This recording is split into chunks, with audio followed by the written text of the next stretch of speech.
Bismillahirrahmanirrahim. Assalamualaikum warahmatullahi wabarakatuh. Saya Ran Warezi dengan NIM 2321111025 kelas HES 3E. Izin menyampaikan penjelasan tentang 10 kaidah usul fikih.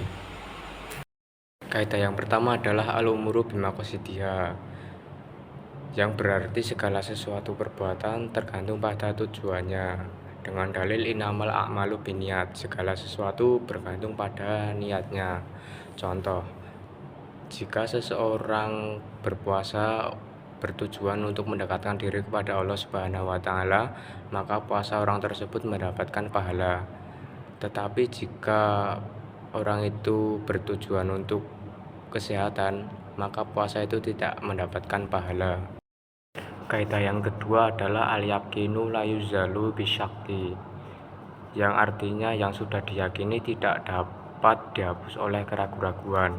Dengan dalil idza wajada ahadakum fi badanihi syai'a fa kala alaihi akharaja minhu syai'un amla fala yakhrajanna minal masjidi hatta yasma'a syaitan au yajida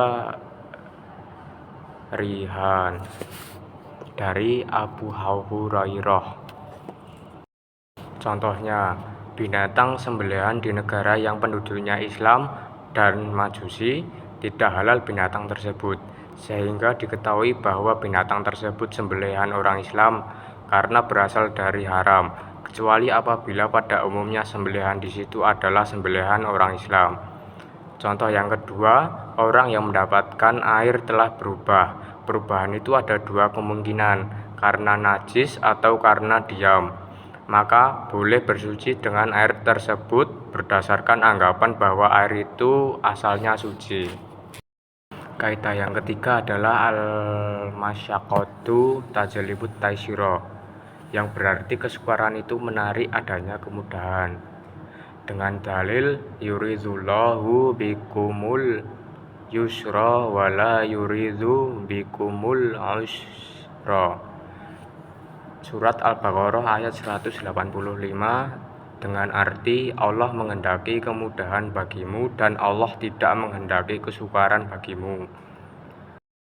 Contohnya, jika seseorang sedang melakukan perjalanan jauh, maka ia boleh menjamak dan mengqashar sholat tersebut.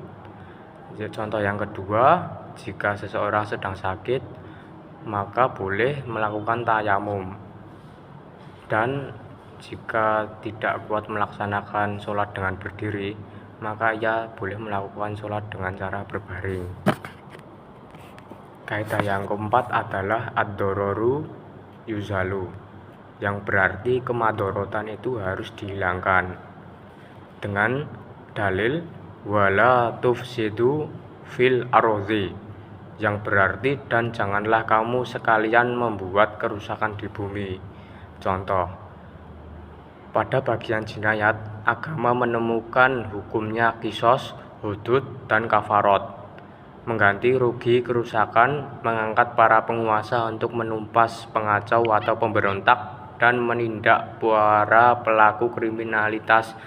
Kaidah yang kelima adalah al-adatu muhkamatun, yang berarti adat kebiasaan dapat ditetapkan sebagai hukum. Dengan dalil marahul muslim hasana fahuwa indallahi hasanu, yang berarti apa yang dipandang baik oleh orang Islam maka baik pula di sisi Allah.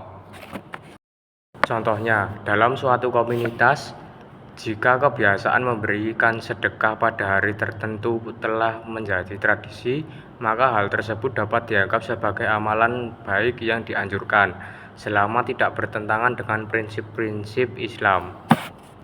Kaidah yang keenam adalah al-ijtihadu la yunqadhu bil ijtihadi. Ijtihad tidak dapat dibatalkan oleh ijtihad. Dalam konteks ini, Para ulama sepakat bahwa setiap ijtihad yang dilakukan dengan metode yang benar dan berdasarkan dalil yang kuat dan tetap sah, maka ijtihad itu dari sebelumnya itu tetap kuat dan sah. Contoh, misalnya, seorang ulama mengeluarkan fatwa tentang hukum suatu masalah berdasarkan analisisnya. Jika ada fatwa pertama, tetap berlaku selama ijtihad tersebut dilakukan dengan benar. Kaidah yang ketujuh adalah idza ja'tama al-halalu wal haramu ghalabul haramu. Jika ada dua bercampur yang halal dan yang haram, maka dimenangkan oleh yang haram. Contohnya, dalam situasi di mana seseorang dihadapkan pada pilihan untuk makan makanan yang halal tetapi terkontaminasi dengan bahan yang haram, maka sebaiknya ia menghindari makanan tersebut.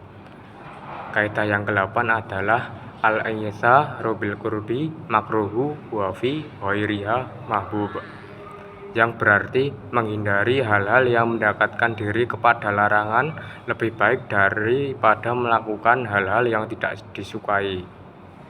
Dengan contoh perbuatan seorang muslim yang menghindari bergaul dengan orang-orang yang dikenal melakukan maksiat meskipun bergaul mereka dengan secara tidak langsung, tetapi dapat mendekatkan diri kepada perilaku yang tidak baik.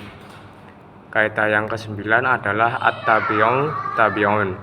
Pengikut adalah yang mengikuti. Dengan contoh perbuatan seorang pelajar yang mempelajari tafsir Al-Quran dari kitab-kitab yang ditulis oleh tabi'in untuk mendapatkan pemahaman yang lebih baik tentang konteks dan ajaran Islam. Kaidah yang ke-10 adalah tasarruful imami al-arwayati manudu bitolahati. Dengan contoh perbuatan seorang pemimpin yang memberikan bantuan kepada masyarakat yang membutuhkan tanpa memandang latar belakang mereka, menunjukkan keadilan dan perhatian terhadap kesejahteraan rakyat.